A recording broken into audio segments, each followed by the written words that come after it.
नमस्कार साथियों, मैं जय शर्मा आप सभी का स्वागत करता हूं आपके अपने Hindi YouTube channel zinc for you education में। तो आप सभी को पता है, एक चीनी कहावत है। वैसे तो चाइना की चीज़ों का प्रयोग बहुत ही कम करना चाहिए और न के बराबर करना चाहिए, क्योंकि इन चीज़ों का प्रयोग किए बिना हम रह नहीं सकते। एक चीनी कहावत है ना। मुद्दे की बात आता हूँ। चीनी कहावत है कि जो मैं सुनता हूँ वो मुझे थोड़े समय के लिए याद रहता है, लेकिन जो मैं देखता हूँ और सुनता हूँ वो मुझे उससे अधिक समय के लिए याद रहता है। और जो मैं देखता हूँ, सुनता हूँ और महसूस करता हूँ वो मुझे अधिक समय तक याद रहता है। अर्थात कि आज मैं आप सेशन में जो बताने जा रहा हूँ, देखिए वैसे आप इसको रियलाइज कर सकते हैं। देखिए, जो सुनता हूँ, जैसे मान लीजिए आपने कुछ सुना है, कहीं जा रहे थे, आपने कोई बात सुनी है, वो आपको थोड़े समय के लिए, लेकिन आपने कोई चीज़ देखी भी है, सुनी भी है। आप कहीं जा रहे थे, लेकिन आपने क्या है, कहीं पे कोई नाटक देख लिया या कोई चित्रण देख लिया, ठीक है, और लेकिन वो आपको अच्छा नहीं लगा, लेकिन आपने देखा भी और सुना भी। वो आपने देखा भी और सुना भी, तब आपको थोड़े समय के लिए, लेकिन आपने कुछ चीज़ देखी है, सुनी है और महसूस भी की है। जैसे बाहुबली पिक्चर, है ना। आज तक आपको वो पिक्चर याद है, कहीं से भी कोई भी डायलॉग आपसे पूछ लूँ तो आपको आज तक याद है। आई थिंक आप में से कोई 99% लोग ऐसे होंगे जिनको ये पूरी पिक्चर याद है, और कुछ 1% से भी कम लोग ऐसे याद होंगे जो किसी डायलॉग में अटक जाए, है ना। सबको बहुत अच्छी तरीके से याद है, क्योंकि आपने बाहुबली की फिल्म को सुना है, उसको देखा है और उसे महसूस किया। आपने हर उस चित्र को, जो उस पिक्चर में दिखाया गया, उस चित्र को महसूस किया, पूरी पिक्चर को महसूस किया आपने, ठीक है। पिक्चर में इसलिए कह रहा हूँ क्योंकि पिक्चर का अर्थ होता है फोटो, और फोटो मिलके ही क्या बनाते हैं, वीडियो मिलाता है। दो या दो से अधिक फोटो मिलके क्या बनाते हैं, एक वीडियो का निर्माण करते हैं, ठीक है। जैसे हम पिक्सल देखते हैं ना, तो वो सारी किसी अलग वीडियो में समझाएंगे, और वो मेरा काम भी नहीं है समझाना कि क्या होता है। लेकिन हाँ, तो इसीलिए मैं आज आपके सामने आपके ही बुक्स के एमसीक्यू आपके सामने लेकर आया हूँ, जो कि इंपॉर्टेंट में एमसीक्यू है। सारे एमसीक्यू आपके सामने लेकर आया हूँ। ये एमसीक्यू मैं बता रहा हूँ, वैसे तो आप बुक में से पढ़ लेते, लेकिन क्यों, बस इसी कहावत को चरितार्थ करने के लिए, क्योंकि ये कहावत एकदम फिट बैठती है। मैं आपको बताऊंगा तो आप इसको सुनोगे, आप इसको देखोगे और आप इसको महसूस करोगे, तो आपको आसानी से याद रहेगा, ठीक है, और आप परीक्षा में बढ़िया नंबर ला पाओगे, ठीक है। मुझे कमेंट बॉक्स में बताना कि क्या आपको ये वीडियो आगे रेगुलर चाहिए या नहीं चाहिए। आपकी कक्षा 12 के कौन सी क्लास के, क्लास 12 के, एक सेकंड में इसको डिलीट कर देता हूँ, फिर लिखता हूँ। आपकी जो कक्षा 12 जो है, 12th की जो एग्रीकल्चर जो आपकी बुक है ना, एग्रीकल्चर कृषि विज्ञान के सभी क्या है, एमसीक्यू है। ये सभी एमसीक्यू उस बुक के हैं। चलिए प्रारंभ करते हैं इस वीडियो का और देखते हैं इसके अंदर कौन कौन से क्वेश्चन है जो कि आपकी परीक्षा की दृष्टि से महत्वपूर्ण है। पहला प्रश्न देखते हैं, इसका क्या है, इसका पहला प्रश्न देखते हैं। पहला प्रश्न है कि इस पेन ये ले लेता हूँ। पहला है कि खनिज मृदा में खनिज पदार्थ का प्रतिशत पाया जाता है। तो खनिज मृदा में खनिज पदार्थ का प्रतिशत पाया जाता है 50% से कम होना चाहिए, 50% से कम होना चाहिए, लोअर होने चाहिए 50% से कम। और 50% से कम जो है पास में यही दिखाई दे रहा है 45%, तो इसका राइट आंसर 45% हो जाएगा, ठीक है। सेकंड क्वेश्चन देखते हैं। मृदा निर्माण में सक्रिय कारक है। मृदा निर्माण में जो सक्रिय कारक जो है वो कौन सा है, तो मृदा निर्माण है, और मृदा निर्माण में सक्रिय कारक चाहिए, तो वो कौन सी है, जलवायु है भाई साहब। कौन सी है, जलवायु है। तो मृदा निर्माण में सक्रिय कारक कौन सा होता है, जलवायु होती है, ठीक है।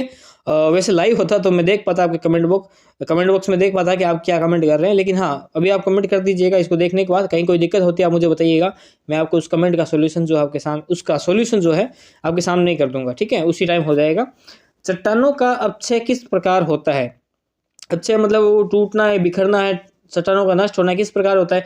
भौतिक से भी हो सकता है, जैविक से भी हो सकता है, रासायनिक तो होता ही है, और उपयुक्त सभी, तो इसका जो है राइट आंसर हो जाएगा, ठीक है। चौथा देखिए, अपक्षय के द्वारा खनिजों के साथ जल अणुओं के रासायनिक संयोग को क्या कहते हैं। देखिए, जल अणुओं का जो है रासायनिक संयोग जो होता है उसको क्या कहते हैं वो बताना है। रासायनिक संयोग जल अणुओं का, किसका, जल अणुओं का। तो जल अणु, इधर भी जल है और नीचे भी जल है, उसका जुड़ रहा है यानी योजन हो रहा है, तो जल का योजन, अर्थात जल योजन, इसका जो राइट आंसर हो जाएगा, ठीक है। अब बढ़े अगले प्रश्न की तरफ। अगला प्रश्न संख्या 5, इसको डिलीट कर दूं क्या मैं, ओके कर देता हूं, ठीक है, ओके। आगे देखिए, 5वां क्वेश्चन है कि कायांतरित चट्टान का उदाहरण है। कायांतरित चट्टान, काया का अंतरण, है ना, एक काया को एक काया से दूसरी काया में अंतरण, कायांतरित करा। जैसे हमने वो पढ़ा होगा, मेंढक पहले टेडपोल अवस्था में होता है, टेडपोल अवस्था में, टेडपोल लार्वा अवस्था में होता है, फिर वो वयस्क में उसका जो है कायांतरण होता है। क्या होता है? वयस्क में उसका कायांतरण, यानी काया का अंतरण होता है। पहले मेंढक के पूंछ होती है, फिर वयस्क में पूंछ नहीं होती, इस प्रकार काया का अंतरण होता है, ये इसको कहते हैं कायांतरण। ठीक है, लेकिन वो आपको नहीं, मतलब ये आपको याद रखने के लिए एक बताया है, एक बेसिक नॉलेज के लिए। लेकिन इसमें पूछा है कि कायांतरित चट्टान का उदाहरण है, कायांतरित चट्टान का उदाहरण जो है इसमें कौन सा होगा, ये आपको इसे बताना है। तो स्लेटी पत्थर तो भाई चट्टान है, पीट भी एक प्रकार का और अभ्रक भी है, लेकिन संगमरमर को मतलब उसमें परिवर्तित करके फिर उसमें बनाया जाता है, सोना संगमरमर। ताजमहल देख सकते हैं आप। ठीक है, अगला प्रश्न है, सोना संगमरमर एक सॉन्ग था, मुझे याद आ गया, मुझे नहीं पता किस मूवी का है, किसी हीरो की डेब्यू फिल्म थी आई थिंक। वायुमंडल इन भारात्मक में सबसे अधिक प्रतिशतता होती है, किसकी होती है? वायुमंडल के अंदर भारात्मकता जो होती है उसके अंदर सबसे ज्यादा प्रतिशतता जो है किसकी होगी वो बताना है। ठीक है, सबसे ज्यादा जो प्रतिशतता किसकी होगी वो बताना है। किसकी होती है सबसे ज्यादा? नाइट्रोजन की होती है। किसकी होती है? नाइट्रोजन की होती है। कार्बन डाइऑक्साइड की नहीं होती है, ऑक्सीजन की भी नहीं होती, जलवाष्प तो भाई नगण्य। ठीक है, तो ये सातवां देखिए, कैल्साइट खनिज से निर्मित चट्टान है। एक बार इसको डिलीट कर देता हूं मैं। ठीक है, मुझे कमेंट बॉक्स में बताइएगा कि आपको ये जो है कैसा मतलब समझ में आ रहा है या नहीं आ रहा है। ठीक है, आपकी कोई क्वेरी हो आप वो भी मुझे जो है कमेंट बॉक्स में बता सकते हो। सातवां प्रश्न देखिए, कैल्साइट खनिज से निर्मित चट्टान है। कैल्साइट खनिज से जो चट्टान निर्मित होती है वो कौन सी है? डायोराइट, बेसाल्ट, लाइमस्टोन या ग्रेनाइट? कैल्साइट खनिज से पूछ रहा है। किससे पूछ रहा है? कैल्साइट खनिज से पूछ रहा है, तो क्या होगी? लाइमस्टोन इसका जो है राइट आंसर हो जाएगा। क्या हो जाएगा? लाइमस्टोन इसका राइट आंसर हो जाएगा। बढ़े आगे, आठवां देखिए, भू पपड़ी में ऑक्सीजन एवं सिलिकॉन कुल तत्वों के कितने प्रतिशत भाग होते हैं? ऑक्सीजन और सिलिकॉन कुल तत्वों के कितने प्रतिशत भाग होते हैं? कुल तत्वों के कितने प्रतिशत ये भाग होते हैं वो बताना है। कितने प्रतिशत होते हैं? 75 के करीब, 75 के करीब होते हैं। ठीक है, 20-50, 25-50, 75। ठीक है, बढ़े अगली। देखिए, ये आपके सेकंड लेसन के जो एमसीक्यू हैं उनसे ये लिए गए, सीधा मैंने आप बस उसका वो फोटो खींचा है और आपको उसमें अंदर है मैंने बता दिया है। ठीक है, अगले देखिए, आगे क्या है कि पहला प्रश्न देखिए, इसका एक सेंटेंस चेंज करता हूं। पहला प्रश्न देखिए, खनिज पदार्थ में जीवांश पदार्थ की मात्रा होती है। खनिज पदार्थ में जो जीवांश पदार्थ जो होते हैं, खनिज पदार्थ में जीवांश पदार्थ होते हैं, उनकी मात्रा कितनी होती है? 0.1 से 5% है ना। इसमें तो क्या समझा रहा है, मतलब जो होगा वो ही होगा। ठीक है, दूसरा देखिए, थोड़ा इसका छोटा करूंगा साइज।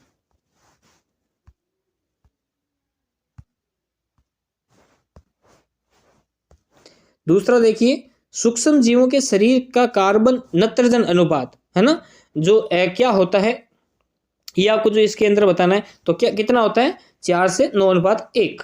ठीक है, 10 से 12:1 नहीं, और ये भी नहीं है, तो इनमें से कोई नहीं तो होगा नहीं, ये है 4 से 9:1 इसका जो राइट आंसर हो जाएगा।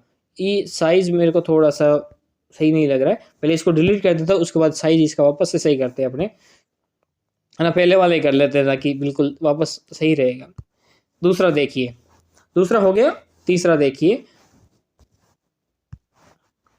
मृदा में जीवांश पदार्थ के प्रमुख स्रोत है। मृदा में जीवांश पदार्थ, जीवांश अर्थात जीव का अंश, तो जीव का अंश पूछ रहा है इसमें, तो जीव का अंश पूछ रहा है। पौधे भी एक जीव होते हैं, जंतु भी एक प्रकार के जीव होते हैं, तो पौधे और जंतु ये दोनों आ गए, तो यही इसका जो है राइट आंसर हो जाएगा। ठीक है, तीसरा हो गया। उसके बाद बढ़ते हैं आपके अगले प्रश्न की तरफ। अगला प्रश्न, प्रश्न संख्या 4, विच्छेदन के लिए उपयुक्त तापक्रम, विच्छेदन जो करवाते हैं ना, विच्छेदन के लिए जो उपयुक्त तापक्रम जो है ना, विच्छेदन के जो लिए उपयुक्त तापक्रम है, उपयुक्त तापक्रम जो है कितना होता है वो जो है इसके अंदर आपको जो है बताना होगा कि विच्छेदन के लिए उपयुक्त तापक्रम कितना। तो कम से कम 30 डिग्री होना चाहिए, तो कम से कम 30 डिग्री, ये रहा 30 डिग्री होना चाहिए। कितना होना चाहिए? कम से कम जो है 30 डिग्री होना चाहिए, 30 डिग्री से 40 डिग्री सेंटीग्रेड। ठीक है, बढ़े अगले प्रश्न की तरफ। अगला प्रश्न, 5वां प्रश्न है कि जीवांश पदार्थ से मृदा की धनायन क्षमता घटती है, बढ़ती है, अपरिवर्तित रहती है, या इनमें से कोई नहीं। तो क्या पूछा है? जीवांश पदार्थ से मृदा की धनायन क्षमता, जीवांश पदार्थ है, जीवांश पदार्थ पॉजिटिविटी, तो बढ़ती है भाई साहब, धनायन क्षमता क्या होगी? बढ़ जाएगी। ठीक है, पॉजिटिविटी यानी कि प्लस प्लस है ना, तो क्या है? बढ़ेगी। क्या है? बढ़ेगी।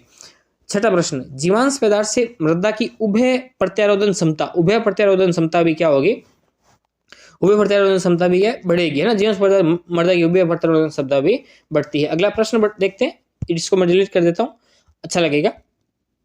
और पेन का कलर आप चेंज करूँ क्या?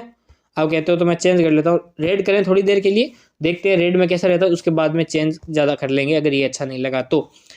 हो गया, छठा हो गया। उसके बाद सातवां, प्रोटोजोआ होते हैं, थोड़ा सा ऊपर करूँगा, ये देखिए प्रोटोजोआ होते हैं सरलतम एक कोशिकीय सूक्ष्म जंतु, जटिल एक कोशिकीय सूक्ष्म जंतु, बहुकोशिकीय सूक्ष्म जंतु, या इनमें से कोई नहीं। तो प्रोटोजोआ क्या होते हैं? देखिए प्रोटोजोआ, एक बात तो पक्की है, प्रोटोजोआ होते हैं सूक्ष्म जंतु होते हैं। क्या होते हैं? सूक्ष्म जंतु होते हैं। लेकिन होते कैसे? एक कोशिकीय, सिंगल सेल्यूलर होते हैं। क्या होते हैं? सिंगल सेल्यूलर होते हैं, ठीक है। तो एक कोशिकीय सूक्ष्म जंतु, सरलतम एक कोशिकीय, सरलतम है तो सरलतम एक कोशिकीय सूक्ष्म जंतु। क्योंकि देखिए, एक सेकंड इसको डिलीट करके बताता हूं मैं आपको। देखिए होता क्या है इसमें, देखिए इसमें भी क्या है, एक कोशिकीय, देखिए इसमें भी क्या है, एक कोशिकीय सूक्ष्म जंतु, एक कोशिकीय सूक्ष्म जंतु, ये तो दोनों होंगे ही नहीं है। तो अब देखिए इसमें एक तो है जटिल, इसमें सरल, लेकिन प्रोटोजोआ क्या होते हैं? सरलतम एक कोशिकीय सूक्ष्म जंतु होते हैं। क्या होते हैं? सरलतम एक कोशिकीय सूक्ष्म जंतु होते हैं, ठीक है। 7 हो गए। 7वें के बाद अगला प्रश्न, 8वां प्रश्न देखिए, फंजाई के लिए उपयुक्त पीएच अर्थात पावर ऑफ हाइड्रेट, ये पूछ रहा है। पीएच है कितनी है फंजाई के लिए? किसके लिए? फंजाई के लिए, जो कवक है जो है उसके लिए पूछ रहा है। कितनी होगी? 4 से 5। एसिडिक होते हैं, एसिडिक होते हैं ना। जैसे वो पीएच पैमाना देखते हैं ना, तो उसमें इधर तो होता है एसिड, इधर होता है बेस, और इधर बीच में 7 होता है, तो वो होता है उदासीन, ठीक है। वापस से इसका कलर चेंज कर लेते हैं, और ठीक है अभी इसको कर देते हैं डिलीट। ओके, 9वां प्रश्न देखते हैं, ठीक है।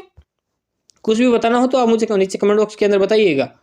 वह प्रक्रम जिससे मृदा में उपस्थित अमोनियम नाइट्रेट में परिणत हो जाता है कहलाता है ना, उसमें चेंज हो जाएगा, कन्वर्ट हो जाएगा, है ना। इधर अमोनियम नाइट्रेट है और इसका क्या हो जाएगा? अमोनियम नाइट्रोजन जो है नाइट्रेट में परिवर्तित हो जाएगा। इसको क्या कहलाए, एक प्रक्रिया क्या कहलाएगी वो बताना है। ये प्रक्रिया इसमें क्या कहलाएगी? नाइट्रीकरण कहलाएगी, विनाइट्रीकरण, अमोनीकरण, या इनमें से कोई नहीं। देखिए किस में परिवर्तित हो रहा है? नाइट्रेट में, तो नाइट्रीकरण कहलाएगी। क्या कहलाएगी? नाइट्रीकरण। अगर अमोनिया में परिवर्तित होता तो अमोनीकरण, है ना। और नाइट्रेट में परिवर्तित नहीं होती तो विनाइट्रीकरण, यानी उल्टा प्रोसीजर होता तो विनाइट्रीकरण। लेकिन अभी अगर इसका जो राइट आंसर होगा तो वो राइट आंसर क्या होगा? नाइट्रीकरण होगा, ठीक है। 9वां हो गया। अब बढ़ते हैं 10वें प्रश्न की तरफ। कौन सा प्रश्न? 10वां प्रश्न।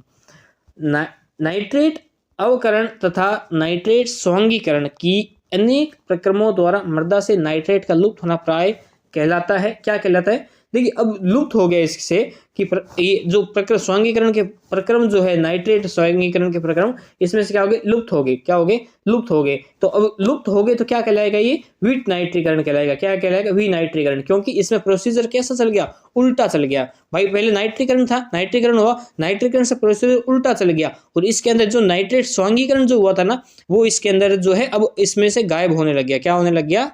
गायब होने लग गया। तो ये प्रक्रिया क्या कहलाती है? विनाइट्रीकरण कहलाती है। क्या कहलाती है? विनाइट्रीकरण। और हो सकता है कि ये 1 नंबर का आपको प्रश्न आए कि विनाइट्रीकरण किसे कहते हैं? व्हाट इज द विनाइट्रीकरण? है विनाइट्रीकरण क्या है? विनाइट्रोजेनेसिस, है ना। विनाइट्रोजेनेसिस क्या है वो आपको जो इसके अंदर बताना होगा ना। ऐसा प्रश्न भी आपको परीक्षा में देखने को मिल सकता है। तो ठीक है, इसको करते हैं डिलीट, है ना। इसके वजह से बाकी ऑप्शन भी थे, तो लेने से क्या फायदा? कहलाएगा विनाइट्रीकरण तो ना। ओके,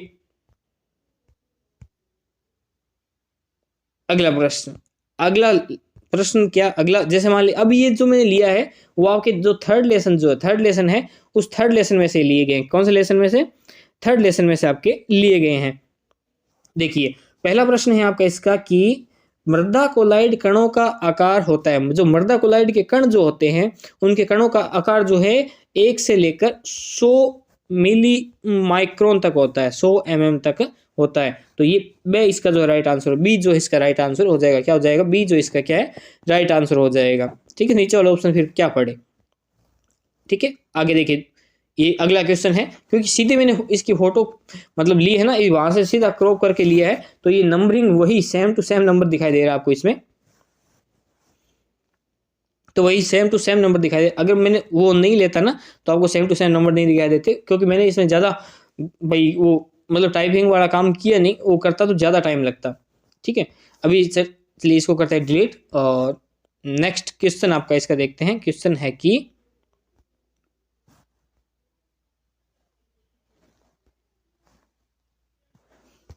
निम्न में से 2:1 के अनुपात में टाइप मृतिका खनिज है। 2:1 टाइप मृतिका खनिज जो होगा वो कौन सा होगा? 2:1 में पूछ रहा है, तो कौन सा होगा?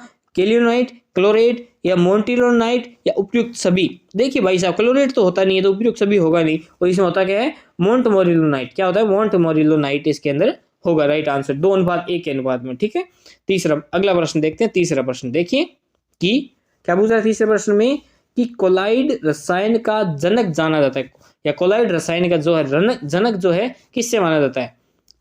ये आपको इसके अंदर जो है बताना होगा कि इसका जनक जो है कौन है। तो देखिए डोकोचे विवी, जेनी, थॉमस ग्राहम या जोफे। क्या कोल्ड रसायन मैंने आपको बताया था कि कैसे याद करोगे?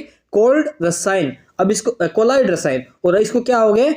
कोल्ड हो गया है। तो अपने मारवाड़ी में कहते हैं ना कि जिसको कोल्ड हो गया थामो थामो कोल्ड हो गया, थामो थामो कोल्ड हो गया। या उसको थर्मस में से, जिसको कोल्ड हो जाए उसको थर्मस में से गर्म पानी पिलाओ, थर्मस में से गर्म पानी पिलाओ। ठीक है, तो थॉमस ग्राहम। ठीक है, ओके, थर्ड हो गया। उसके बाद फोर्थ क्वेश्चन देखिए कि मृदा कार्बनिक कोलाइड है। मृदा कार्बनिक कोलाइड जो है इसमें से कौन है वो बताना है।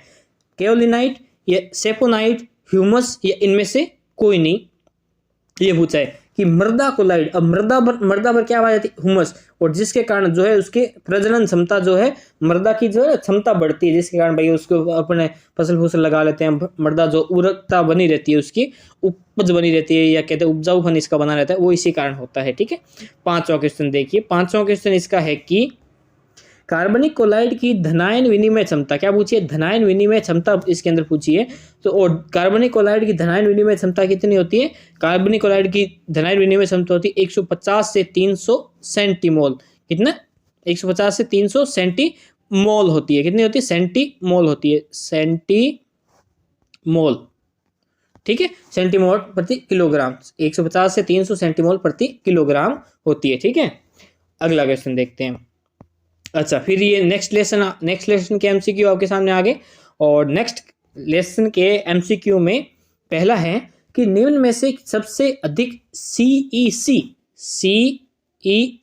होती है। सीईसी जो है सबसे अधिक सीईसी जो है किस में होती है? सीईसी का एक क्रम बताया था, उस क्रम से उसको याद रखना तो पता चल जाएगा भाई ज्यादा किसकी होती है और कम किसकी होती है। हो सकता है बीच में से भी कोई पूछ ले, तो आपको ध्यान इसके अंदर रखना है। ठीक है, और कुछ भी आप बताना चाहो आप हमारे को तो कमेंट बॉक्स में बता सकते हैं, या कुछ आप कहते हो कि सर हमें इस प्रकार के क्वेश्चन चाहिए, या वो वन लाइनर वाले क्वेश्चन चाहिए, या कुछ बताना चाहते हो अपने वो आरबीएससी बोर्ड से रिलेटेड, ध्यान रखना जो मैं पढ़ाऊंगा उसमें आप सिर्फ जो मेरे से मांग करोगे वो मांग अपने Rajasthan board of secondary education अर्थात आरबीएससी से रिलेटेड होने चाहिए। विदाउट आरबीएससी मैं कुछ नहीं करूंगा। ठीक है, ठीक है, तो अब देखते हैं पहला क्वेश्चन देखते हैं आपका कि क्या क्वेश्चन है। पहला की क्वेश्चन है कि निम्न में से सबसे अधिक सीईसी होता है, तो सबसे अधिक जो है सीएससी जो होगा वो किसके अंदर होगा? सबसे अधिक सीईसी जो है किसके मात्रा किसमें पाई जाती है? ह्यूमस के अंदर पाई जाती है ना। वो जो क्रम बताया था उस क्रम जो है आपको ऊपर से नीचे के क्रम में आप उसको याद कर लीजिएगा ताकि आपके लिए बेटर रहने वाला है। ठीक है, इसको थोड़ा मैं डिलीट कर लेता हूँ और ताकि अपने लिए भी बढ़िया रहे और नेक्स्ट वाला क्वेश्चन भी हम आसानी से देख पाए। अगला क्वेश्चन देखते हैं। दूसरा क्वेश्चन है इसका कि आयन विनिमय एक प्रक्रम है। आयन विनिमय एक प्रक्रम, आयन विनिमय जो होता है, आयन विनिमय क्या होता है? आयन विनिमय कौन से प्रक्रम होता है? आयन विनिमय होता है एक उत्क्रमणीय प्रक्रम होता है। कौन सा होता है? उत्क्रमणीय प्रक्रम होता है। दो प्रक्रम आपको पता है, दो प्रक्रम बताए थे मैंने।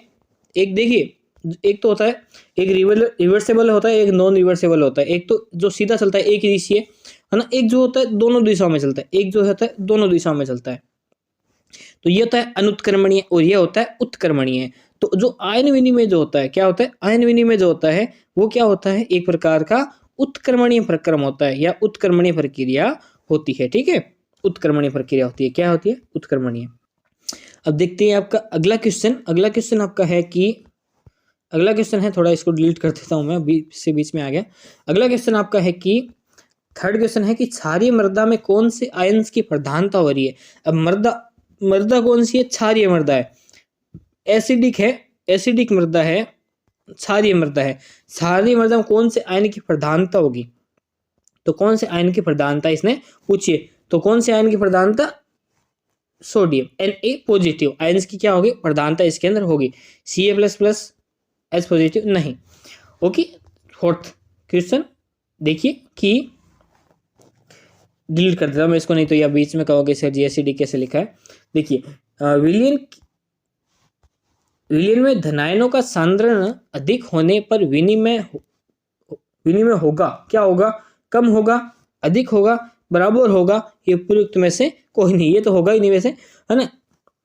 और जो विलयन में धनायनों की सांद्रता जो है अधिक हो गई, सांद्रता क्या है? अधिक हो गई है, सांद्रता अधिक हो गई, तो जो विनिमय जो होगा, देखिए सांद्रता अधिक हो गई तो विनिमय भी क्या है? ये समानुपाती चलेगा, तो विनिमय भी क्या है? बढ़ेगा। विनिमय भी क्या करेगा? बढ़ेगा। ठीक है, तो ये विनिमय भी इसका क्या हो जाएगा? अधिक हो जाएगा। क्या हो जाएगा? इसका अधिक हो जाएगा। ठीक है, हो गया। ओके, ध्यान रखना है आपको। 5वां क्वेश्चन देखते हैं, इसका एक सेकंड डिलीट कर देता हूं मैं इसको। 5वां क्वेश्चन देखते हैं कि धनायन विनिमय के विपरीत ऋणायनों को रखने की क्षमता जो है वो क्या है? बढ़ती है। क्षमता कैसे बढ़ती है, किसके साथ बढ़ती है वो बताना है। किसके साथ बढ़ती है? तो ये बढ़ती है किसके साथ? ये बताना है। अम्लता के साथ, क्षारीयता के साथ, अम्लता व क्षारीयता दोनों के साथ, या उपयुक्त में से कोई नहीं। तो इसका क्या है? राइट आंसर होगा कि मतलब क्षमता जो है, कैपेसिटी जो है उसकी किसके साथ बढ़ेगी? अम्लता के साथ, क्षारीयता के साथ, अम्लता व क्षारीयता दोनों के साथ, इनमें से कोई नहीं जो है। क्या राइट आंसर होगा इसका? इसका राइट आंसर क्या होगा? एसिड मतलब अम्लता के साथ, और किसके साथ? एसिड के साथ जो है ये हाई पे जाता है। एसिड के साथ हाई पे जाता है। क्षारीयता के साथ तो नीचे की तरफ आएगा, और अम्ल और क्षारीयता के साथ तो फिर वो मतलब ना तो ऊपर जाएगा ना नीचे जाएगा, तो उपयुक्त में से कोई होगा नहीं, तो अम्लता इसका जो है राइट आंसर हो जाएगा। ठीक है, ओके, इसको करता हूं मैं डिलीट। और नेक्स्ट क्वेश्चन नंबर 6 है ना, मतलब इस चौथे लेसन का। देखिए कि ऋणायन विनिमय को कहते हैं अम्ल विनिमय, धनायन विनिमय, भस्म विनिमय, उपयुक्त में से कोई नहीं। तो ऋणायन विनिमय क्या है? ऋणायन नेगेटिव वाला जो है, नेगेटिव वाला विनिमय जो है क्या कहलाएगा? अब नेगेटिव वाला आपको पता ही है, दोबारा से बताने की आवश्यकता है नहीं। नेगेटिव का मतलब अम्ल, नेगेटिव का मतलब अम्ल, तो क्या कहलाएगा? ऋणायन विनिमय क्या कहलाएगा? ऋणायन विनिमय क्या कहलाएगा? अम्ल विनिमय। क्या कहलाएगा? अम्ल विनिमय कहलाएगा। ठीक है, हो गया। कर लेता हूं मैं इसको डिलीट, नहीं तो आप कहोगे सर जी ये कहां से लिख दिया 7वें क्वेश्चन में। 7वां क्वेश्चन देखते हैं कि कार्बनिक पदार्थ की औसत धनायन विनिमय क्षमता होती है। कार्बनिक पदार्थ की औसत धनायन विनिमय क्षमता, धनायन विनिमय क्षमता यानी नेगेटिव वाली, धनायन विनिमय क्षमता अर्थात नेगेटिव वाली जो है कितनी होती है?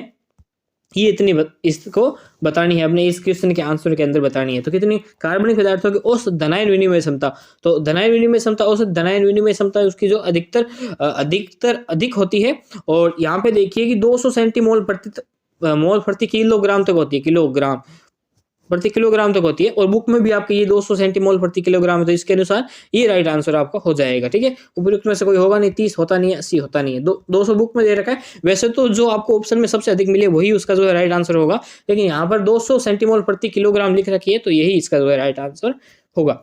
इस प्रकार से आपका ये जो है यहाँ पे कंप्लीट हो जाता है। इसको मैं कर देता हूँ डिलीट। और आपके देखते हैं आगे की जो क्वेश्चन है वो क्वेश्चन क्या है, क्योंकि आपकी परीक्षा में आपसे जो ये एमसीक्यू वाले क्वेश्चन है ना, छोटे छोटे मतलब कहते हैं ना, इनको क्या कहते हैं? वस्तुनिष्ठ प्रश्न आपको परीक्षा में पूछे जाते हैं। तो इसीलिए वस्तुनिष्ठ प्रश्न में आपके लिए लेकर आया हूँ, क्योंकि वस्तुनिष्ठ प्रश्नों में यह होता है कि जितना हम देखते हैं वो कम याद रख पाते हैं, और जो सुनेंगे वो, दोबारा बताऊंगी आपको, देखते हैं वो थोड़े समय के लिए याद, कोई सुनते हैं और देखते हैं तो वो थोड़ा उससे ज़्यादा, और कोई चीज़ देखते हैं, सुनते हैं, साथ में महसूस करते हैं, तो वो सबसे ज़्यादा समय तक याद रहती है। जैसे बाहुबली की भी पिक्चर है ना, ये उदाहरण दे रहा हूँ, वैसे बाहुबली जरूरी नहीं है, कोई भी चीज़ हो है ना, वो सबसे ज़्यादा याद रहेगी। अगला है प्रश्न देखिए, प्रश्नों पे ध्यान देते हैं। बाहुबली की पिक्चर हम बाद में देखेंगे। पीएच शब्द जो है किसने दिया था? पीएच शब्द किसने दिया था? पीएच शब्द दिया था सोरेनसन ने। किसने दिया था? सोरेनसन ने दिया था। सरल क्वेश्चन था। अगला, पीएच स्केल से पीएच के पास को मापे हैं की सीमा होती है। देखिए पीएच स्केल से जो पास मापते हैं उसकी सीमा जो है कितनी होती है वो बतानी है आपको, कितनी होती है उसकी सीमा वो इसके अंदर आपको बतानी है। देखिए ऑप्शन देखिए, इसके ऑप्शन, पहले ऑप्शन देखिए, सीधा उत्तर मत बताइए, ऑप्शन जरूर पढ़ लेना चाहिए आपको कि ऑप्शन जरूर पढ़ लेना कि कितनी कितनी क्या होती है। वैसे तो मेरे को पता है, सभी को पता है कि कितनी क्या होती है ना। 1 से लेकर 14 तक, 0 से लेकर 14 तक, 1 से लेकर 7.0 तक और 7 से लेकर 14 तक। आपको पता है कि यहाँ से स्टार्ट होते हैं अपने, यहाँ से स्टार्ट हो गए तो एक तो बात ये होगी कि 0 से 14 तक होती है, ऊपर से इधर से स्टार्ट होंगे तो 7 तक तो यही हो जाते हैं, 7 पर तो उदासीन आता है और 14 से बाद में बेस वाला सिस्टम चलता है और 7 से पहले एसिड वाला सिस्टम चलता है। तो 7 से 0 और 7 से 14 एसिड और बेस होते हैं, तो 0 से लेकर 14 तक, 0 से लेकर 14 तक जो इसका राइट आंसर हो जाएगा। बढ़िया, अगले प्रश्न की तरफ। अगला प्रश्न देखते हैं, इसको मैं कर देता हूँ डिलीट, नहीं तो आप कहोगे सर जी ये कैसे यहाँ लिख दिया, ऊपर वाले क्वेश्चन का उत्तर नीचे वाले में क्यों लिखते हो सर जी। पीएच और पीओएच का योग सदैव होता है, पीएच और पीओएच। ये मैंने जब आपको मॉडल पेपर करवाया था, ये मैंने क्वेश्चन उसके अंदर दिया था, क्योंकि मैंने कहा था ये क्वेश्चन आपके जरूर जरूर जरूर जो है मिलने वाला है। क्योंकि अब देखो पीएच और पीओएच का मान आप कैसे निकालोगे। देखिए वैसे तो आपके बुक में सीधा दे रखा है कि पीएच और पीओएच का मान कितना होता है, 14 होता है, और इसमें देह में भी 14 दे रखा है, 14 देह में 13 कर देते हैं, देह में क्या करते हैं 13 कर देते हैं। और ये 14 हुआ कैसे, 13 + 1 क्या हो गया 14 हो गया, पीओएच पावर ऑफ हाइड्रेट। ठीक है, ओके। अगला प्रश्न, इसको डिलीट कर दूं मैं।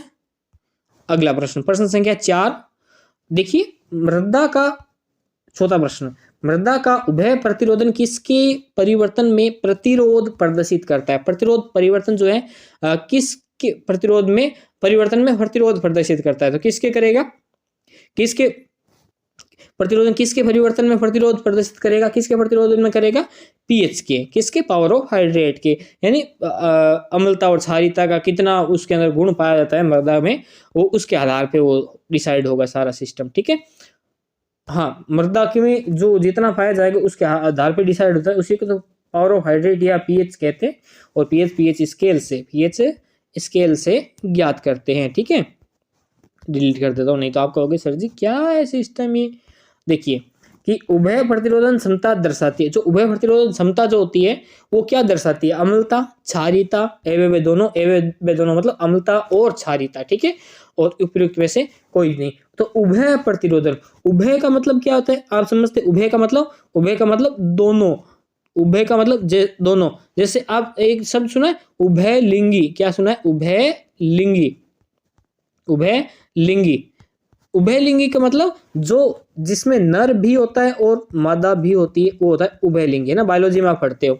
तो उभय लिंगी जिसमें नर और मादा दोनों, तो उभय प्रतिरोध तो मतलब जिसमें अम्लता का गुण भी होगा और जिसमें क्षारीयता का गुण भी होगा, तो अर्थात ए व बी दोनों इसके जो है राइट आंसर हो जाएंगे, अर्थात स जो है इसका सही आंसर हो जाएगा, स इसका क्या हो जाएगा, सही आंसर हो जाएगा। मैं डिलीट कर देता हूँ इसको, नहीं तो आप कहोगे सर जी डिलीट नहीं किया, हमसे खेल रहे हो। छठा प्रश्न देखते हैं, अगला प्रश्न, अच्छा छठा क्या मतलब ये यहाँ कंप्लीट हो गए। उसके बाद नेक्स्ट लेसन आपका देखते हैं। ठीक है, और इसके अंदर देखिए नेक्स्ट लेसन में आपका जो फर्स्ट क्वेश्चन है, साइज को इंक्रीज और कर लेता हूँ ना ताकि सही रहेगा। देखिए नेक्स्ट लेसन है आपका, और इसमें क्या पूछा है, पहला प्रश्न है आपका कि लवणीय व क्षारीय मृदाएं पाई जाती है। लवणीय और क्षारीय मृदाएं जो है कहाँ पाई जाती है, सीधी सी बात है, शुष्क जलवायु में पाएगी, आर्द्र में तो पाई नहीं जाएगी, तो शुष्क में होगा। शुष्क और आर्द्र दोनों में, आर्द्र में पाई नहीं जाती, तो शुष्क जलवायु इसका जो है क्या है राइट आंसर हो जाएगा। कहाँ, देखिए ऐसे याद रखिए, लवणीय और क्षारीय मृदा, शुष्क जलवायु, कहाँ शुष्क जलवायु, लवणीय और क्षारीय मृदाएं, है ना। देखिए एक बात ध्यान रखिए, लवणीय और क्षारीय उससे आगे, ठीक है, इधर वाला एसिडिक हो जाता है, अम्लीय हो जाती है। ठीक है, इधर वाली अम्लीय हो जाती है, 7 पर तो उदासीन वाली सिस्टम होता है ना। और ठीक है, अगला क्वेश्चन देखते हैं। अगला क्वेश्चन संख्या 2, और क्वेश्चन है कि हम थोड़ा और इंक्रीज करोगे, थोड़ा साइज और थोड़ा और कर लेते हैं बस। ठीक है, अम्लीय मृदा का पीएच मान होता है, जो अम्लीय मृदा जो होती है उसका पीएच मान जो है कितना होगा। अम्लीय मृदा, देखिए मैंने बताया था अम्लीय मृदा का पीएच मान कितना होगा। अब देखिए 7 से जो कम होते हैं वो अम्ल, 7 से ज्यादा जो होते हैं वो होते हैं क्षार, और जो 7 होता है वो होता है उदासीन। तो अम्लीय मृदा का किसका पूछा है, अम्लीय मृदा का, तो 7 से कम वाला जो एसिडिक होगी, क्या होगी, 7 से कम जो है एसिडिक होगी, 7 से ज्यादा क्षार होगी। ठीक है, ओके। अगला प्रश्न तीसरा कि केंद्रीय मृदा लवणता अनुसंधान संस्थान स्थित है। केंद्रीय मृदा लवणता क्या है? मृदा लवणता अनुसंधान संस्थान कहाँ पर है? मैंने आपको याद कराया था ट्रिक से। देखिए मृदा पूछा है और मृदा कहाँ, मृदा अभी देखो घर में कुछ है और मृदा कहाँ भर जाती है? अपनी नाली के अंदर क्या भर जाती है? मृदा भर जाती है। नाली के अंदर क्या भर जाती है? मिट्टी भर जाती है और फिर अपने को खोद खोद के बाहर निकालती है पड़ती है। तो कर नाल, नाल से नाली, ठीक है। तो इस प्रकार से आप इसको याद करोगे, ठीक है। मिटा देता हूं मैं इसको। चौथा क्वेश्चन देखते हैं कि क्या है कि राजस्थान में लवण प्रभावित यानी सल्ट इफेक्टेड जो होते हैं, अफेक्टेड जो होते हैं, ये मृदाओं का क्षेत्रफल है कि लवण प्रभावित मृदा जो होती है उसका क्षेत्रफल जो है कितना? राजस्थान के अंदर पूछा है, ओनली फॉर राजस्थान के अंदर पूछा है। तो राजस्थान के अंदर कितना है? 3.74 लाख प्रति हेक्टेयर, है ना। 7-4 इसलिए बोला है क्योंकि दशमलव के बाद की संख्याओं को एक एक करके बोला जाता है। वैसे आप कहते हो सर जी 74 होता है, 7-4, तो मेरे को भी पता है 74 होता है, लेकिन 7-4 बोला जाता है, ठीक है। आगे देखिए, है ना। मेरे को पता है ऐसे कमेंट आते हैं क्योंकि एक बार पहले भी आया था, तभी मैंने ये बोला, ध्यान रख के। अम्लीय मृदाओं का सुधार होता है। अम्लीय मृदाएं जो होती हैं इनका सुधार जो है होता है जिप्सम से, पायराइट से, फास्फोजिप्सम से या चूना पदार्थ से। किससे होता है? चूने वाले पदार्थ से। तो किससे होगा ये? वो आपको जो इसके अंदर बताना है। तो किससे होगा? चूने वाले पदार्थ से। किसके? चूने वाले पदार्थों से इसका जो है सुधार होता है या शुद्धिकरण होता है, ठीक है। अगला प्रश्न, छठा प्रश्न देखिए कि क्षारीय मृदाओं का सुधार होता है। क्षारीय मृदाएं जो होती है ना, 7 से आगे वाली की बात कर रहा है। सुधार होता है जिप्सम से, फास्फोजिप्सम से, पायराइट से या उपयुक्त सभी से। तो क्षारीय मृदाएं जो होती है, क्या है? क्षारीय मृदाएं जो होती है किससे होगी? क्षारीय मृदाएं जिप्सम से हो सकता है, पायराइट से हो सकता है, फास्फोजिप। पायराइट एक प्रकार का क्या है? मतलब सब खनिज की तरह, सब खनिज की कैटेगरी में इसको रखते हैं ना। और उपयुक्त सभी से, तो इसका क्या हो जाएगा? उपयुक्त सभी जो इसका हो जाएगा। वैसे मेन खनिज इसको नहीं मानते, लोहे वाला है ये ना।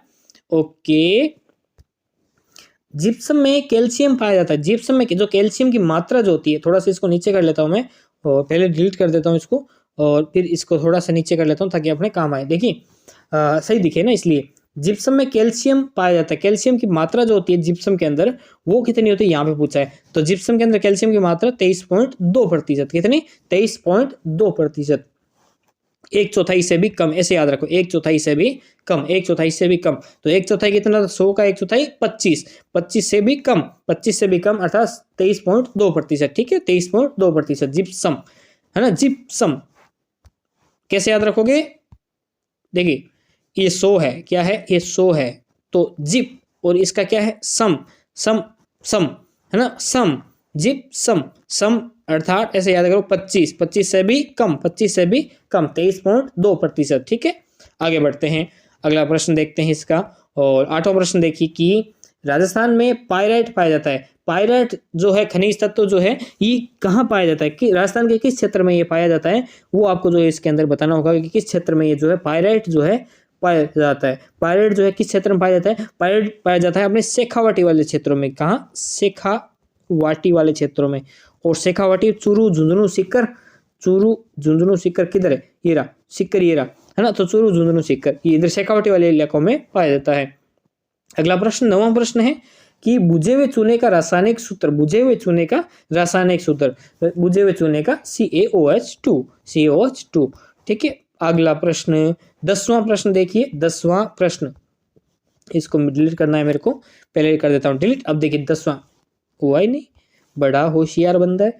10वां देखिए, पायराइट का सूत्र है। पायराइट का सूत्र है, पायराइट का सूत्र क्या है? पायराइट का सूत्र FeS2। क्योंकि पायराइट किसका बताया था मैंने? लोहे का, लोहे का वो, है ना। लोहे का ये एक प्रकार का वो क्या कहते हैं? एस्क है, लोहे का एस्क है ना। पायराइट का सूत्र है, ठीक है। ओके, आगे बढ़ते हैं। आप कहोगे ना Fe सर, Fe तो लोहे का होता है, FeS2, ठीक है। ये पायराइट, वैसे आप नाम, एक नाम और लेते हो, आप एक नाम लेते हो ना, कॉपर पायराइट, है ना। आप क्या नाम लेते हो? कॉपर पायराइट नाम लेते हो, कॉपर पायराइट। लेकिन जो ओनली पायराइट जो होता है ये किसका होता है? लोहे का होता है। किसका? लोहे का होता है। कॉपर पायराइट का Cu जो है कॉपर से होता है CuS2। कहाँ गया रे? ये CuS2, ये होता है कॉपर पायराइट का।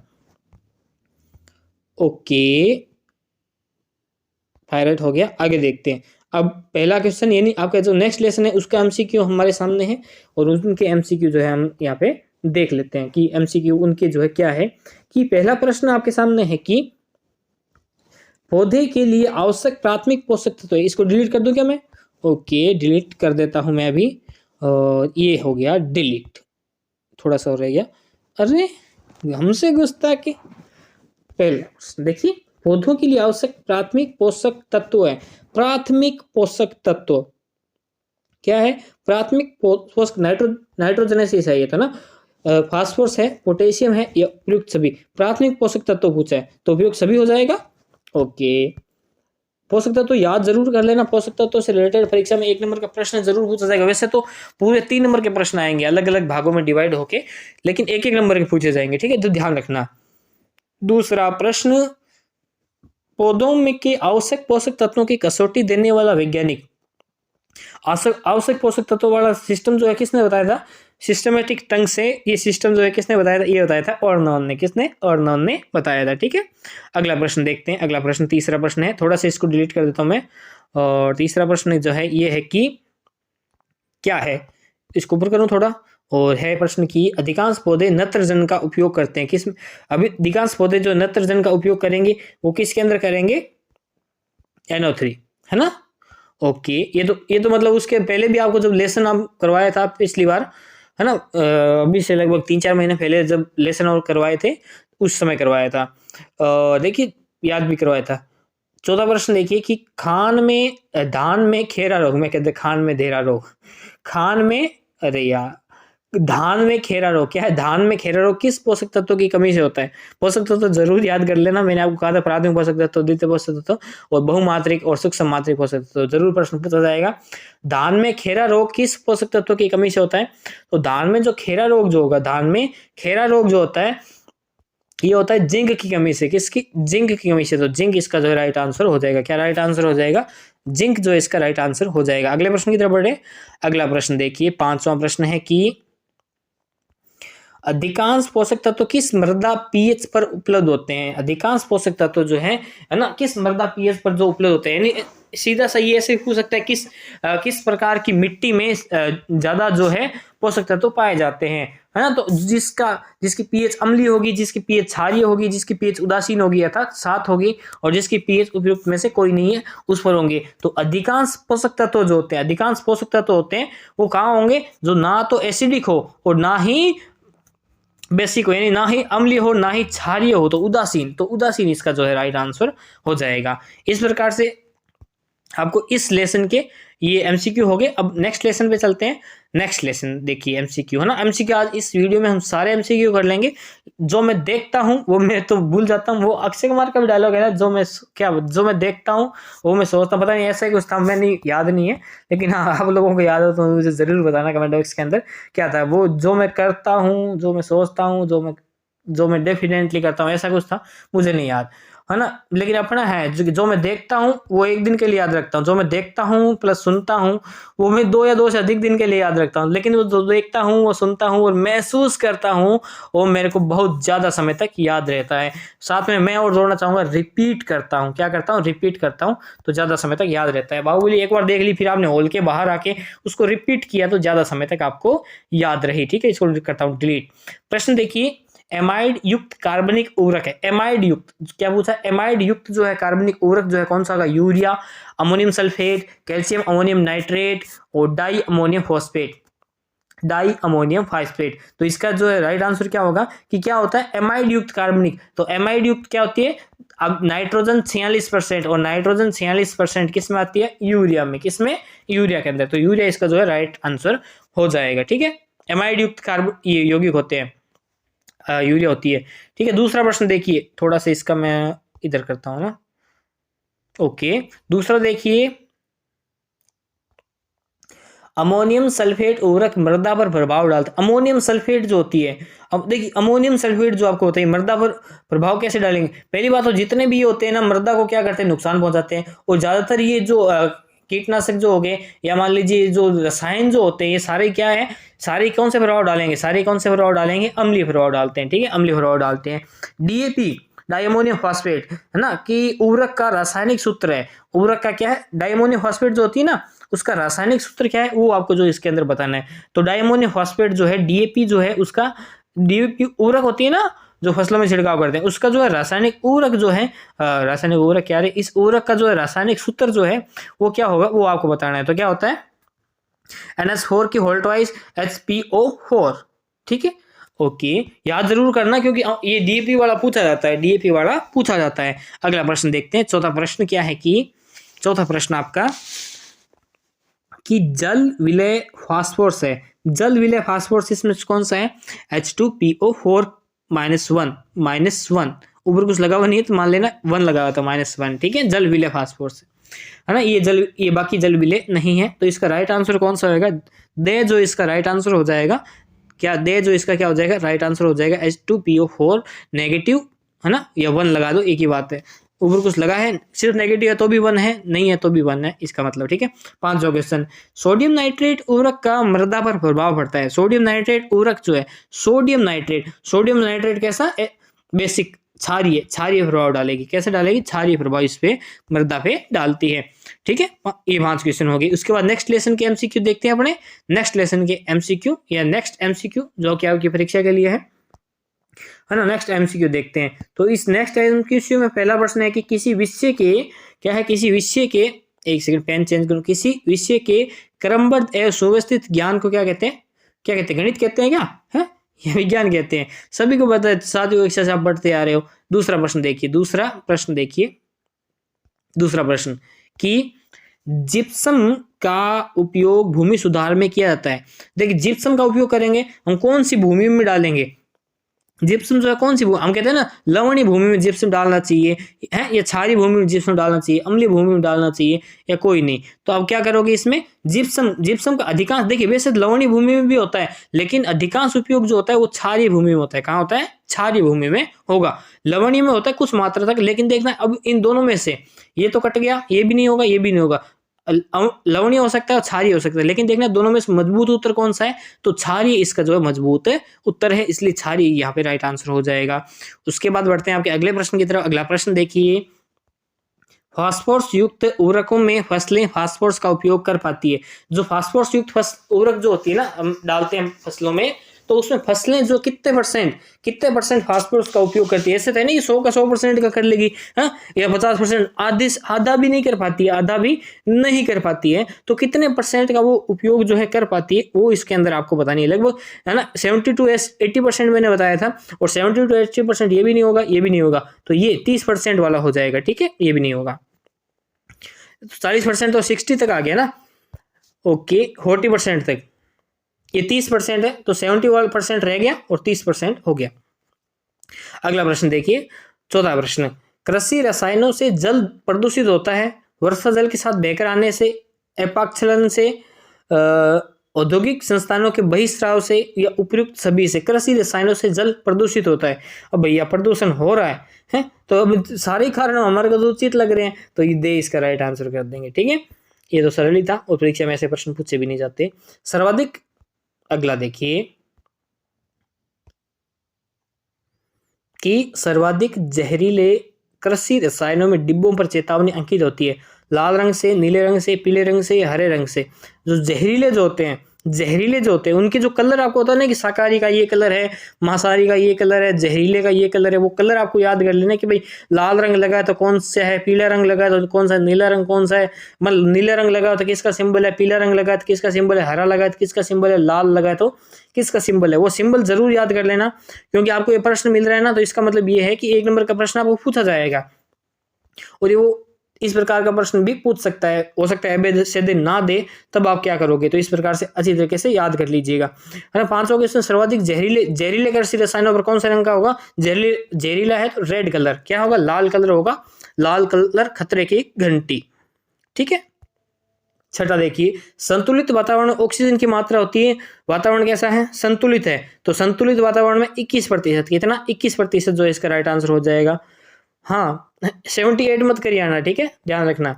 अगला प्रश्न देखिए 7वां, कि निम्न में से कौन सा मानवजन्य प्रदूषण नहीं है, मतलब जो मानवजन्य नहीं है, ऑटोमेटिक होता है या किसी दूसरे कारण की वजह से होता है, मानव के द्वारा नहीं होता है, जल प्रदूषण, ध्वनि प्रदूषण, सामाजिक प्रदूषण या औद्योगिक प्रदूषण।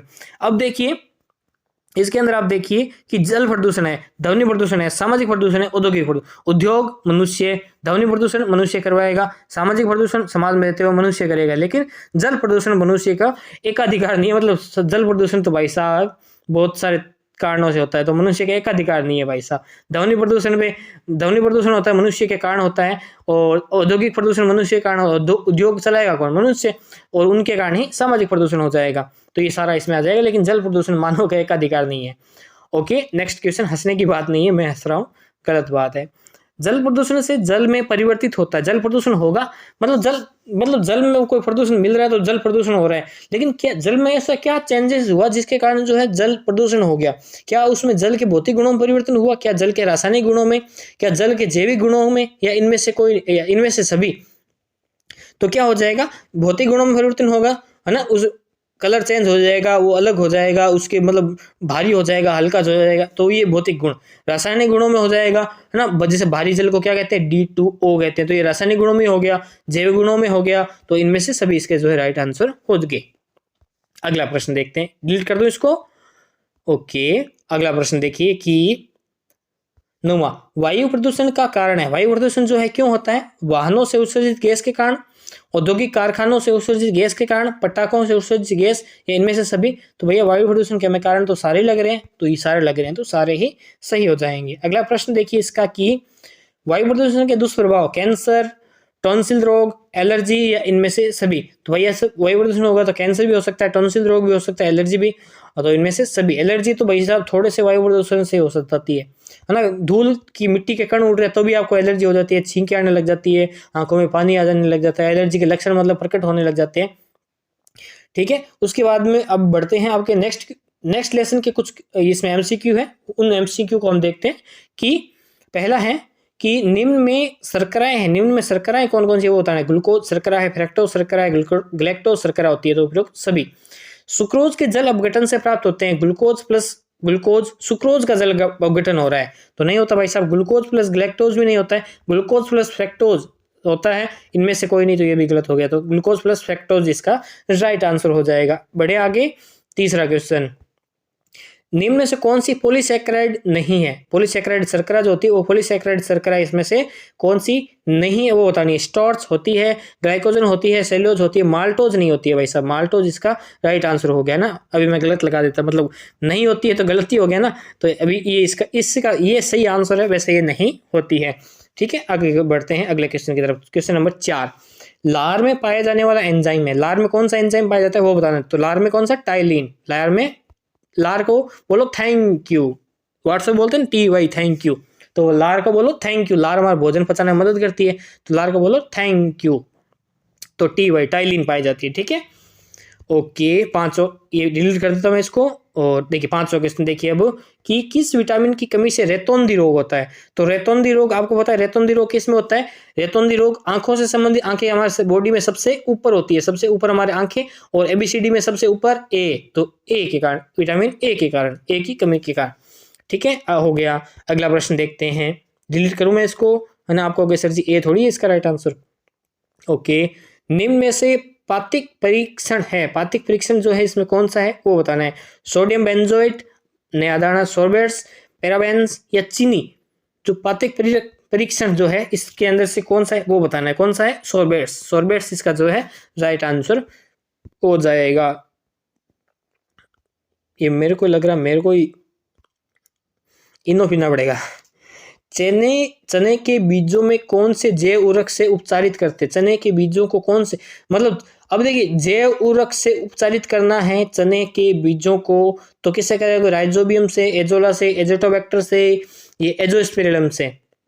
किससे करोगे वो आपको इसके अंदर बताना है, तो बताओ किससे करेंगे कि भाई अब राइजोबियम से करेंगे, एजोटोबैक्टर से करेंगे, एजोला से करेंगे, किससे करेंगे वो बताना है। देखिए चने के बीज क्या है, चने के क्या है? बीज है, तो चने के बीज राइजोबियम, क्या है? राइजोबियम। और आपको पता है नाइट्रोजन स्थिरीकरण का काम भी राइजोबियम, कौन? राइजोबियम। कर देता हूं मैं डिलीट, और बढ़ते हैं आगे।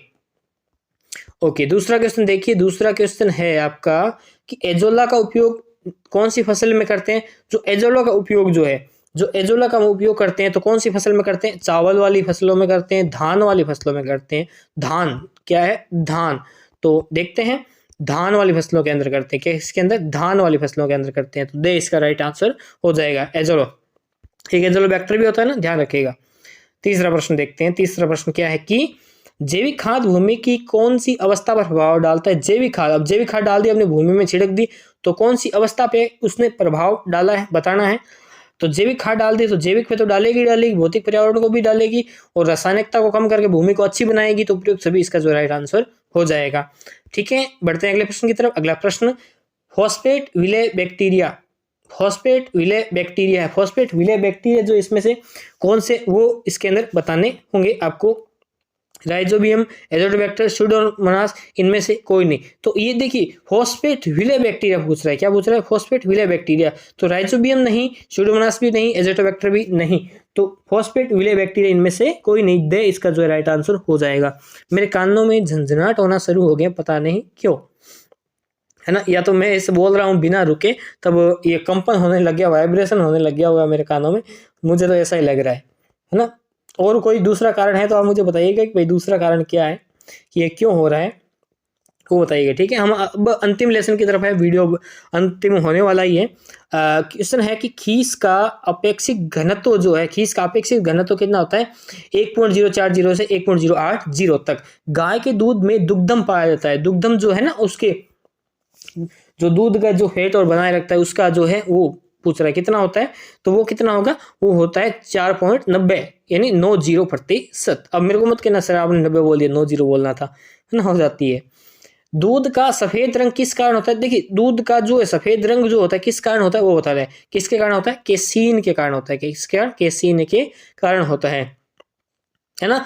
कई आप ना बाजार से घी के डब्बे लाते हो तो वो कहते हो ये घी सुनहरा है, ये किसके कारण? कैसीन के कारण है। कैसीन लिया हुआ इस कारण ये है ना। तो कैल्शियम मत करिए ना, कैल्शियम आप कहोगे सर गाय को कैल्शियम देते हैं इसलिए सफेद दूध आता है, बिल्कुल नहीं।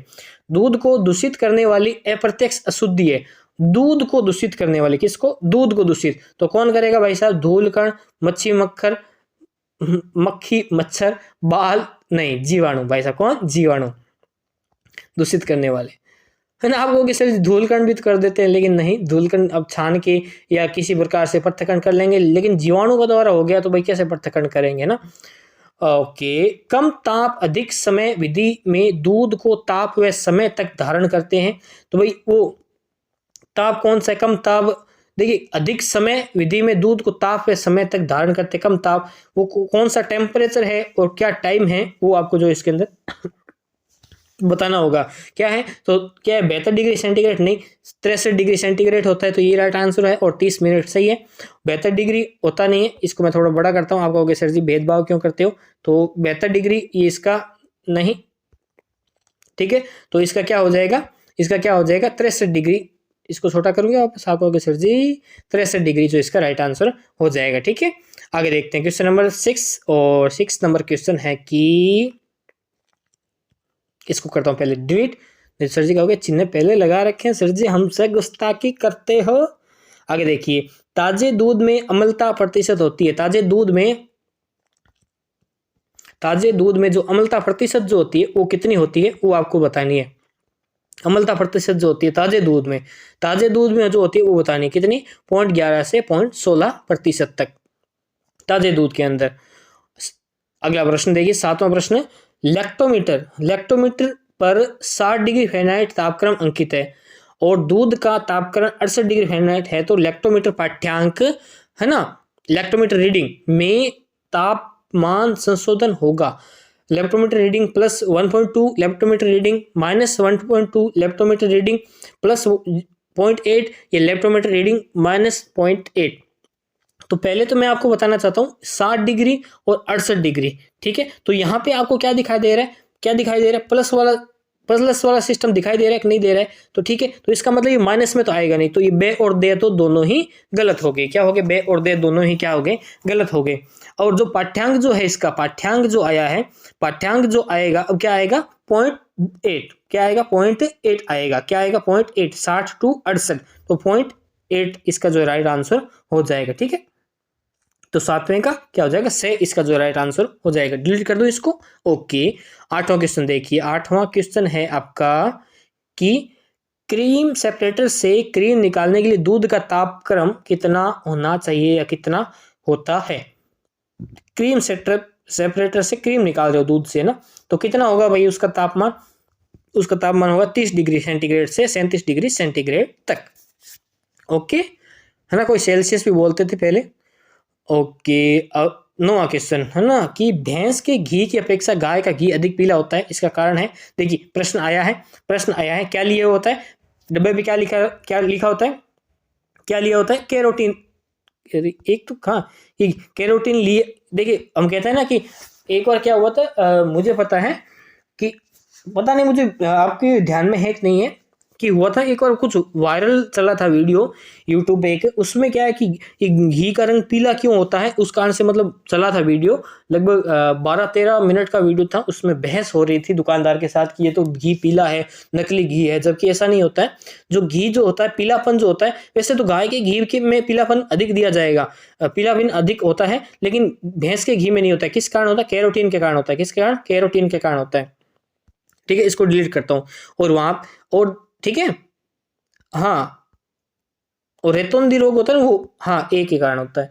10वां देखिए, दही में दुग्धम की मात्रा होती है, फैट वाला सिस्टम। तो दही में जो कितने होंगे, दुग्धम की मात्रा जो है कितनी होगी उसकी, दही के अंदर पूछ रहा है। किसके अंदर पूछ रहा है? दही के अंदर पूछ रहा है। तो 4.4 से 4.9 तक। दूध में जामन लगाते हैं, पूरा दूध ठंडा करते हैं कितने डिग्री पे, मतलब तापक्रम उसका क्या रखते हैं? हम ऐसे घर में तो हम कह देते हैं कि भाई यहाँ उसके अंदर अंगुली डाल के देख लेना कि मतलब ये अंगुली जलने जितना ज्यादा गर्म ना हो, जितने से अंगुली मतलब ऐसे लगे कि जल नहीं रही है, उस समय जावन डाल देना। लेकिन एक्चुअली उसका तापमान जो है कितना होगा, तभी होगा तो 20 डिग्री सेंटीग्रेड से 27 डिग्री सेंटीग्रेड तक। ठीक है, ओके, हो गया। 12वां क्वेश्चन है ना, गाय की शुद्ध दूध से तैयार मावा का उत्पादन होता है। तो गाय के शुद्ध दूध से तैयार मावा का उत्पादन जो कितना होगा 18 से 20% तक। गाय के दूध से निर्मित छेना में प्रोटीन की प्रतिशत मात्रा होती है। तो कितनी होगी प्रोटीन की प्रतिशत मात्रा? कितनी होगी? 17.6%। कितना? 17.6%। अगला प्रश्न, 14वां प्रश्न, पनीर बनाते समय दूध के पाश्चुरीकरण से 61 से 62 डिग्री तक तापक्रम पर रखते हैं, कितने समय के लिए रखेंगे? कितने समय के लिए रखेंगे? तो लगभग आधे घंटे तक, अर्थात 30 मिनट तक रखते हैं। अगला प्रश्न है 15वां कि दूधशाला के बर्तनों में मशीन द्वारा सफाई करने के लिए सोडा का घोल तैयार किया जाता है। सोडा का घोल तैयार किया जाता है जिसमें प्रतिशत मात्रा 0.5 से 1.8% तक। दूध में न्यूनतम वसा की मात्रा कितने प्रतिशत होनी चाहिए? मतलब इतनी वसा होगी तभी तो दूध स्वच्छ है, नहीं तो दूध की स्वच्छता नहीं है, दूध अच्छा नहीं है। तो कितनी होगी भाई साहब? 3% तक की मात्रा इसके अंदर होनी चाहिए। करता हूं इसको डिलीट और बढ़ते हैं अब अपने आगे 17वें क्वेश्चन की तरफ। देखिए क्वेश्चन नंबर 17, और कह रहा है ये क्वेश्चन, क्या कहता है क्वेश्चन? ये कहता है कि दूध के संगठन को प्रभावित करने वाले पशु कारक है।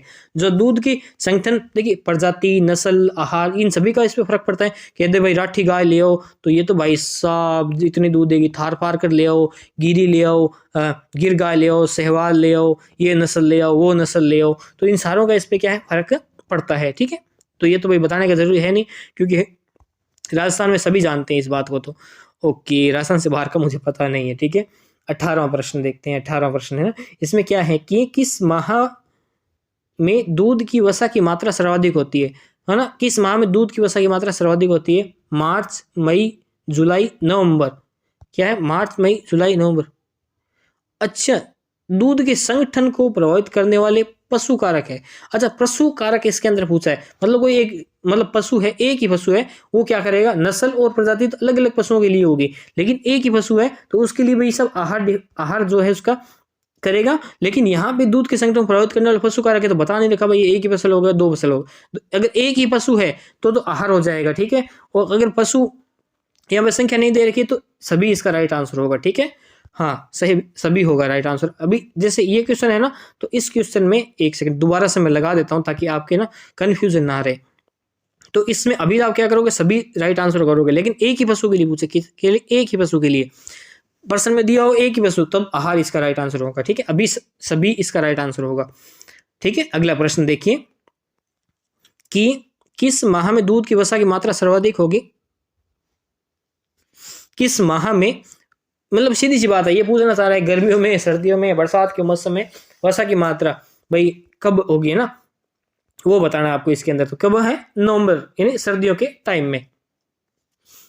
सर्दियों के टाइम में होती है भाई साहब वर्षा की मात्रा ज्यादा। दही में कौन सा अम्ल पाया जाता है? दही में एसिटिक, ब्यूटरिक, प्रोपियोनिक, लैक्टिक। कौन सा अम्ल पाया जाता है दही में? दही में पाया जाता है लैक्टिक एसिड। कौन सा? Lactic acid. और लैक्टिक एसिड दही में क्यों? क्योंकि लैक्टोबैसिलस जीवाणु के द्वारा दही जमाया जाता है। 20वां प्रश्न, अंतिम प्रश्न है आपकी सीरीज का। दूध में पाए जाने वाला कार्बोहाइड्रेट है। दूध में कौन सा कार्बोहाइड्रेट? लैक्टोज शर्करा पाई जाती है। कौन सी? लैक्टोज शर्करा इस दूध के अंदर पाई जाती है। तो आपके इस तरीके से आपके जो है ये इस मैं एमसीक्यू क्वेश्चन जो है आपके लिए लेकर आया था, जो कि आपके लिए आपकी परीक्षा के लिए बहुत ही महत्वपूर्ण साबित होंगे। और मुझे लगता है कि अब मैंने जो एमसीक्यू बताए इसमें से आपको सभी एमसीक्यू बहुत ही अच्छी तरीके से आपको याद हो गए। फिर भी आप मुझे कुछ कहना चाहते हैं तो आप मुझे कमेंट बॉक्स में कह सकते हैं, ठीक है। और मैंने ये जब मॉडल पेपर आया था तो अब आपके लिए ये मॉडल पेपर मैंने दिया था। वैसे तो कमेंट बॉक्स में मैं इसका लिंक दे दूंगा, लेकिन मुझे पता है कि अभी जो मेरे साथ जितने भी जुड़े हुए हैं सारों ने ये मॉडल पेपर देख लिया है, क्योंकि अधिक अच्छा रिस्पॉन्स उसमें मिला है। तो मुझे लगता है कि सारों ने देख लिया, लेकिन फिर भी कोई यदि देखना चाहता है तो कमेंट बॉक्स में मैसेज दे दूंगा, नहीं तो ऊपर इसको मतलब मैं आई बटन में भी दे दूंगा, तो वहां से भी आप इसको देख सकते हैं। तो आज के लिए इतना ही, अगली बार फिर से मिलेंगे, तब तक के लिए जय हिंद, जय भारत, वंदे मातरम। यदि आप राजस्थान माध्यमिक शिक्षा बोर्ड कक्षा 8 से लेकर 12 तक के विद्यार्थी हैं तो आप बिल्कुल सही जगह पे हैं, क्योंकि आपको यहाँ पे मिलेंगे सभी विषयों के महत्वपूर्ण प्रश्नोत्तर बस एक क्लिक में। तो हमसे जुड़ने के लिए आज इस चैनल को सब्सक्राइब करें और साथ में दिखने वाले बेल आइकन को दबाएं।